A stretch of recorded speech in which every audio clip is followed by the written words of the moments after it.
சிவாய நம. அனைவருக்கும் வணக்கம். தஞ்சாவூர் மாவட்டம் பட்டுக்கோட்டைக்கும் பக்கத்தில் மேட்டுவயல் அப்படின்னு ஒரு கிராமம். நிறைந்த வயல்கள் சூழ்ந்த ஒரு பகுதியாக இருந்துச்சு. அந்த பகுதி மக்கள், அந்த பகுதியில் இருக்கிற பெண்கள் திருவாசகம் பாடணும் எங்கள் கோயிலில் வாங்க அப்படின்னு கூப்பிட்ருந்தாங்க. எங்கள் குழுவோடு நாங்கள் அங்கே போயிருந்தோம். அங்கே போய் அவர்களை விசாரிக்கும் பொழுது பெண்களாக சேர்ந்து குழு அமைப்பாங்க அல்லது ஏதாவது தொழில் செய்வாங்க. ஆனால் இந்த பெண்கள் ஒரு 17 பேர் சேர்ந்து நாங்கள் ஒரு கோயில் கட்டியிருக்கோம் அப்படின்னு அவர்கள் சொன்னது எங்களை ரொம்ப வியப்பில் ஆழ்த்தியது. இதில் என்ன அப்படின்னா, அந்த கோயிலில் எல்லா விதமான பூஜைகளும் சரிவர நடந்து கொண்டே இருக்கின்றது. அதில் குறிப்பாக நாங்கள் போகின்ற அந்த தினத்தில் காலையில் எங்களினுடைய திருவாசக முற்றோதல், மாலை சத்யநாராயணா பூஜை அப்படிங்கிற ஒரு பெரிய பூஜையை அவங்க நடத்தினாங்க. அது மட்டும் இல்லாமல் போன வருடம் சண்டி யாகம் அப்படின்னு ஒரு யாகம் நடத்துகிறாங்க. 3 மாதத்திற்கு ஒரு முறை, 6 மாதத்திற்கு ஒரு முறை கணபதி ஹோமம் வளர்க்குறாங்க. டெய்லி நித்திய வழிபாடு இருக்குது. ஆவணி மாதங்களில் அந்த கோயிலில் நிறைந்த விசேஷம் நிறைய இருக்குது. அது இல்லாமல் பௌர்ணமிக்கு பௌர்ணமி அந்த கோயிலில் பௌர்ணமி பூஜை மிகவும் சிறப்பான முறையில் நடத்தி அடியார்கள் அனைவருக்கும், வருகின்ற பக்தர்கள் அனைவருக்கும் அன்னதானம், அன்னம்பாளிப்பு அப்படிங்கிறது மிக சிறப்பாக செய்து கொண்டிருக்கின்றார்கள். இதையெல்லாம் கேட்கும் பொழுது எங்களுக்கு ரொம்ப ஒரு மனசுக்கு, பெண்களாக சேர்ந்து ஒரு கோயிலே கட்டியிருக்காங்களே அப்படின்னு எங்களுக்கு ரொம்ப மகிழ்ச்சியாக இருந்தது. இந்த கோவிலுக்கு பெண்களாக சேர்ந்து தான் நாங்கள் எல்லாருமே போய் கோயில் கட்டுவதற்கு அந்த பணிக்காக எல்லாரிடமுமே நிதி பெற்றோம். இந்த கோயிலில் நாங்கள் கட்டணும் அப்படின்னு சொல்லியிருக்காங்க. கோயிலில் முக்கியமாக அம்பாளுக்கு வெள்ளியால் அங்கி செஞ்சு வச்சுருக்காங்க. சிறப்பாக இருக்குது. சுவாமிக்கு, அம்பாளுக்கு ஊஞ்சல், 4 திசைகளிலும் அம்பாள் எழுந்தருளல் செய்வதற்காக உலோகத்தால் ஆன அம்பாள் சிலை செய்து அதனை கோயிலை சுற்றி பக்தர்கள் சுமந்து வருகின்றார்கள். 4 திசைகளிலும் அதற்கான வழிபாடுகள் மிகவும் சிறப்பாக நடைபெறுகிறது. இறுதியாக அம்மனை கொண்டுட்டு ஊஞ்சலில் அமர்த்தி அதற்கு பொன்னூசல் பாடல் பாடி ரொம்ப ஒரு அற்புதமான காட்சிகளாக, கண்கொள்ளா காட்சிகளாக, பெரிய ஆலயங்களில் நடைபெறுகின்ற எல்லா நிகழ்ச்சிகளும், எல்லா வழிபாடுகளும் இந்த ஆலயத்தில் மிகவும் சிறப்பாக நடைபெறுகின்றது. இந்த ஆலயத்தில் நடைபெற்ற சத்யநாராயணா பூஜையை சப்ஸ்கிரைபர்ஸ் அனைவரும் கண்டுகளிப்பதற்காக இதனை படம் எடுத்து கொண்டு வந்திருக்கின்றோம். அனைவரும் கண்டுகளியுங்கள். ஆவணி மாதம் எங்களை மறுபடியும் திருவாசக முற்றோதல் செய்யணும், நீங்கள் எல்லோரும் கலந்துக்கணும் அப்படின்னு எங்களுக்கு டைம் கேட்டிருக்காங்க. நாங்கள் நிச்சயமாக கலந்து கொள்வோம். நம்மளினுடைய தங்க சிவாய நம்ம சேனலில் அந்த அறிவிப்பு வரும். அடியார்கள் அனைவரும் கலந்து கொள்ள வேண்டும். ஏகாதசி, மாதப்பிறப்பு போன்ற நாட்களிலே இந்த விரதத்தை அனுஷ்டிப்பது விசேஷ பலனளிக்கும். இந்த விரதம் அனுஷ்டிக்கும் நாட்களில் விடியற் காலையில் இருந்து அன்றாட கடமைகளை முடித்து பூஜை அறையை சுத்தம் செய்து கோலமிட்டு வாழை இலையில் அரிசியை பரப்பி 3 அல்லது 1 அதன் மீது கலசங்கள் வைத்து முதலிலே பஞ்சலோகபாலர்கள், பிறகு அட்டதிப்பாளர்களுக்கு பூஜை செய்து அதன் பிறகு சத்யநாராயணரை கலசத்திலோ அல்லது படத்திலோ ஆவாகனம் செய்து பூஜிக்கும் என்று கூறியுள்ளார்கள். அந்த பூஜையை 4 வர்ணத்தாரும் ஆண் பெண் 2 பாலர்களும் செய்யலாம். தன் உறவினர்கள், சிநேகிதர்களுடன் கூடிய செய்வது விசேஷம். வாழைப்பழம், பசும்பால், நெய், கோதுமை ரவை, சர்க்கரை இவை 5ஐயும் சமவிதமாக கலந்து சுவாமிக்கு நிவேதிப்பது விசேஷம். அவ்வாறான வகையில இங்கே இறைவனுடைய அந்த பூஜைகளை செய்து தாம்பூலம்லாம் நைவேத்தியம் பண்ணி மகிழ்விக்கலாம். முதல் அத்தியாயத்தை பொழுது படிக்கிற எல்லாரும் கேட்டுக்கோ. இந்த நைமிசாரண்யம் சொல்லக்கூடிய புண்ணிய பூமியிலே முன்னொரு சமயம் மகிழ்ச்சி கடலில் மூழ்கி பக்தி கடலில் குளிர்ந்து ஞானக்கடலில் தலையத்து வட்டி வந்த சௌனகாதி முனிவர்கள் சூதரை அணுகி பணிந்து நின்று, ஏ முனிசிரேஷ்டரே, எங்கள் விருப்பப்படி தாங்கள் கூறிய பகவானின் அவதார மகிமைகளையும் அதன் பயனையும் கேட்டு எங்கள் மனம் மகிழ்ச்சி அடைந்து, மேலும் இந்த பூலோகத்தில் பிறந்த மனிதர்கள் பகவானின் கருணையை பெற்ற சகல ஐஸ்வர்யங்களையும் அடைந்து தன் மனைவி மக்களோடும் பந்துக்களோடும் சேர்ந்து வாழ்ந்து முடிவில் அவன் பாதமடைய விரும்புவார்களானால் அவர்கள் அனுஷ்டிக்க வேண்டிய விரதம் எது?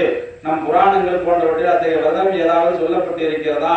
அங்கெனம் இருப்பின் தங்களின் அவதூறு வழியால் போன்ற அடியவர்களுக்கு எடுத்துரைப்பீர்களாக என்று கேட்டுக்கொண்டார். சூதரும் அவர்களின் வேண்டுகோளை ஏற்று தங்களின் மேன்மையான இந்த கேள்விக்கு பதிலளிக்க கடமைப்பட்டிருக்கின்றேன் என்று கூறி, முன்னொரு சமயம் நாரத மகரிஷி பகவான் ஸ்ரீமன் நாராயணரிடம், என் நீல மேகவர்ணா, சதுர்புஜங்களிலும் சங்கு சக்கரம் கதாபத்தும் தரித்தவனே, மார்பில் வனமாலை தவளும் அழகான ஹிருதயத்தில் லட்சுமியை கொண்டவனே, நான் என் சஞ்சாரத்தின் அருகே ஒரு நாள் பூலோகம் சென்றிருந்தேன்.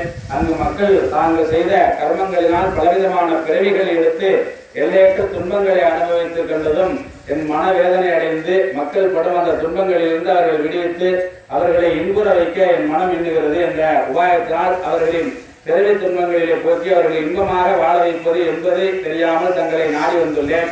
மூணு உலகையும் காத்து ரட்சிப்பவனே, பக்த ரட்சகனே, மக்கள் அதிக சிரமமின்றி வாழ்வதற்கு ஒரு உபாயத்தை தான் எடுத்துரைக்க வேண்டும் என்று பக்தி சிரத்தையோடு வேண்டினார். அதிலே பகவான் நாரதரை பார்த்து புன்னகையுடன், நாராயணா, நான் என்ன சொல்கிறேன்? பெயர் உரைத்தே நாளிடத்திலும் புகழ் கொண்டவனே, மக்கள் அவர்களின் கர்ம வினைகளில் ஏற்பட்ட துன்பங்களை கண்டு உன் மனம் இறக்கப்பட்டு அவர்களுக்கு உதவ எண்ணுகிறாய். உன் எண்ணத்தை நிறைவேற்ற மக்கள் இன்புற்று வாழ நீ கேட்டது போல விரதம் என்று ஒன்று இருக்கின்றது. அந்த விரதத்தின் பெயர்தான் ஸ்ரீ சத்யநாராயண விரத பூஜை. எவன் ஒருவன் இந்த விரதத்தை பக்தியோடும் சிரத்தையோடும் மேற்கொண்டு வழிபடுகின்றானோ அவன் என் அருளால் வாழ்வில் சகல ஐஸ்வர்யங்களையும் பெற்று தன் குடும்பத்தோடும் பந்து வித்தவர்களோடும் வாழ்ந்து கடைசியில் மோட்சம் எனும் சாம்ராஜ்யத்தை அடைவது திண்ணம் என்று பெருமாள் கூறினார். நாராயணன் கூறிய நல்லதொரு விரதம். அவ்வாறாக அதற்கு நாரதர், அப்படி என்றால் அவ்விரதத்தை எப்பொழுது எப்படி அனுஷ்டிக்க வேண்டும், அதன் விதிமுறைகளை கூறி அருள வேண்டும் என்று வேண்டினார். மகாவிஷ்ணு நாரதா, இவ்விரதத்தை மாதத்தில் வரும் பௌர்ணமி என்றோ அல்லது வருடத்தில் ஒரு முறையோ அவரது சக்திக்கு ஏற்ப அனுஷ்டிக்கலாம். மேலும் இந்த விரதத்தை ஏகாதசி, ரவி சங்கிரமண மாதப்பிறப்பு நாட்களில் அனுஷ்டிக்க விசேஷம்.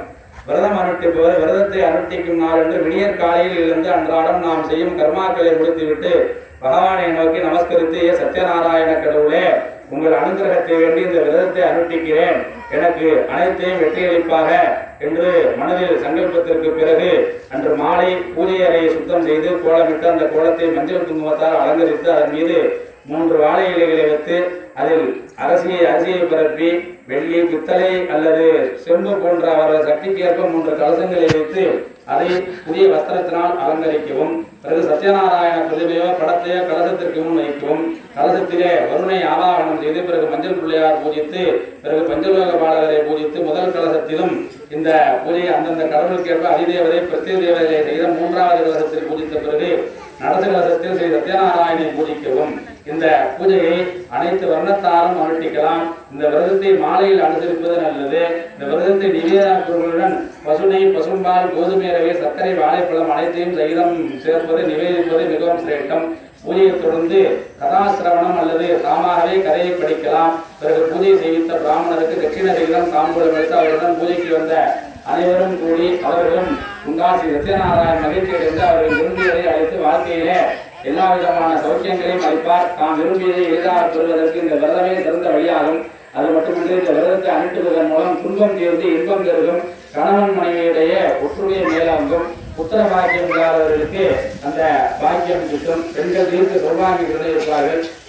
வியாபாரம் அபிவிருத்தி அடையும், கல்வி வளர்ச்சி அடையும். எனவே விரதத்தை ஒவ்வொருவரும் அனுஷ்டிக்க வேண்டும் என்று கூறினார். அதை கேட்ட நாரத மகிழ்ச்சி மகிழ்ந்து விண்ணப்பத்திற்கு விடையளித்த விண்ணின் நிலைத்திலுடனே இந்த விரதத்தை முதலில் அனுஷ்டித்து உன் அருளை பெற்றவர் யார் என்பதை அறிய ஆவலாக நிற்கிறேன் என்றார். அதற்கு நாராயணன் நாரதருக்கு கூறியதை சூதர ரிஷிகளுக்கு கூட தொடங்கினார்.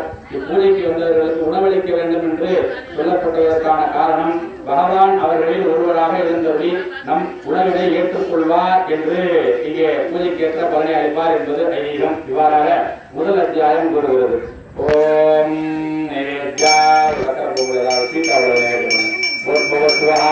प्रारम कर्पूरदे शिवः प्रणव नमः गवजाय नमः सत्यनारायण स्वामिने नमः प्रथमाध्याय पर्यन्तम् अमृतोपकारं महानैवेद्यं पाल्सारं गुणोपकारं नैवेदयामि अनन्तरम् आगमनीयम्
சிவாய நம. திருச்சிற்றம்பலம். மேட்டு வயலில் வந்து பெண்களாக சேர்ந்து ஒரு கோயில் ஒன்று உருவாக்கியிருக்காங்க. அதை சரி பார்த்துட்டு போகலாம் அப்படிங்கிறதுக்காக வந்தோம். இங்கே வந்து ரொம்ப ரொம்ப அருமையாக விசேஷமாக அவ்வளவு அருமையாக நடக்குது பூஜைகள்லாம். மனசுக்கு வந்து ரொம்ப சந்தோஷமாக இருந்துச்சு. பெண்களாக சேர்ந்து இவ்வளோ பெரிய பணியை செஞ்சுருக்காங்களே அப்படின்னு நிறைவாக இருந்துச்சு. இந்த கோயில் எப்படி உருவானுச்சு அப்படிங்கிறத இந்த பெண்கள் எல்லோரும் நம்மளுக்கு சொல்லுவாங்க. வணக்கம்ங்க. ஒரு 12 வருஷத்துக்கு முன்னாடி ஒரு சின்ன வேப்ப மரத்தில் வச்சு நாங்கள் கும்பிட்டுக்கிட்டு இருந்தோம். ஒரு வெள்ளை கலர் நாகம் வந்து அந்த வேப்ப மரத்தை சுற்றினுச்சு. அதுலேருந்து டெய்லி நாங்கள் சாயங்காலம் பால் வைப்போம். அது எப்படி வந்து குடிக்கிறதுன்னு தெரியாது, ஆனால் பால் இருக்காது. இது எங்களுக்கு ஒரு பெரிய அதிசயமாகவும் இருந்துச்சு, ஆச்சரியமாகவும் இருந்துச்சு. அதுலேருந்து அப்படியே கொஞ்சம் கொஞ்சமாக வளர்ச்சி அடைஞ்சு அப்புறம் ஆவணி ஞாயிற்றுக்கிழமைக்கு கஞ்சி காய்ச்சல் ஊற்றுற விழா, அப்புறம் பால் குடம், இந்த மாதிரி சின்ன சின்னதாக ஆரம்பித்து மாதந்தோறும் பௌர்ணமி பூஜை வந்து விடாமல் பண்ணிக்கிட்டு இருக்கோம். அது வந்து ஒரு 12 வருஷமாக பண்ணிக்கிட்டு இருக்கோம். இந்த வருஷம் 13வது வருஷம் அடி எடுத்து வைக்கிறோம். அந்த பௌர்ணமி பூஜை மட்டும் விடாமல் நாங்கள் அந்த பெண்களாக சேர்ந்து செய்கிறோம். நாங்கள் ஒரு 17 பேர் இருக்கிறோம். நாங்கள் எல்லோரும் சேர்ந்து தான் செஞ்சுக்கிட்டு இருக்கிறோம். இடையில வந்து ஒரு 5 வருஷத்துக்கு முன்னாடி சண்டியாகம் பெரிய அளவில் நடந்துச்சு. மாதந்தோறும் பௌர்ணமி பூஜை, அப்புறம் தை கடைசி வெள்ளி அன்னைக்கு குத்துவிளக்கு பூஜை நடக்கும். ஆவணி கடைசி ஞாயிற்றுக்கிழமைக்கு பால் குடம், காவடி. அதில் வந்து சிறப்பாக அதில் என்ன ஒன்றுன்னா, அந்த திருநங்கைகள் வந்து ரொம்ப சிறப்பாக வந்து அந்த ஆவணி முதல் ஞாயிற்றுக்கிழமைக்கு அக்னி கட்டி காவடி இதெல்லாம் வந்து எடுப்பாங்க. குழந்தை இல்லாதவங்களுக்கு குழந்தை மருந்து கொடுப்பாங்க. எத்தனையோ வருஷம் குழந்தை இல்லாதவங்களுக்குலாம் இங்கே வந்து குழந்தை பிறந்திருக்கு. கல்யாணம் ஆகாதவங்களுக்குலாம் கல்யாணம் ஆகிருக்கு.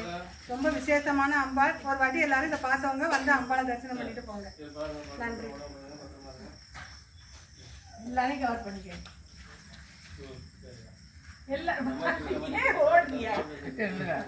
நல்ல காரியம் தான் பண்றியா, ஒளிஞ்சிருக்க வேண்டாம். இல்லை இங்கே நின்றுங்க, நல்ல காரியம் தானே பண்றியா. ஒரு ஆன்மீகத்தை வளர்த்துருக்கிறீங்க, ஒரு ஆன்மீக பூமியா இது. ஆன்மீகத்தில் சிவாய நம. நம சிவாயா. அனைவருடைய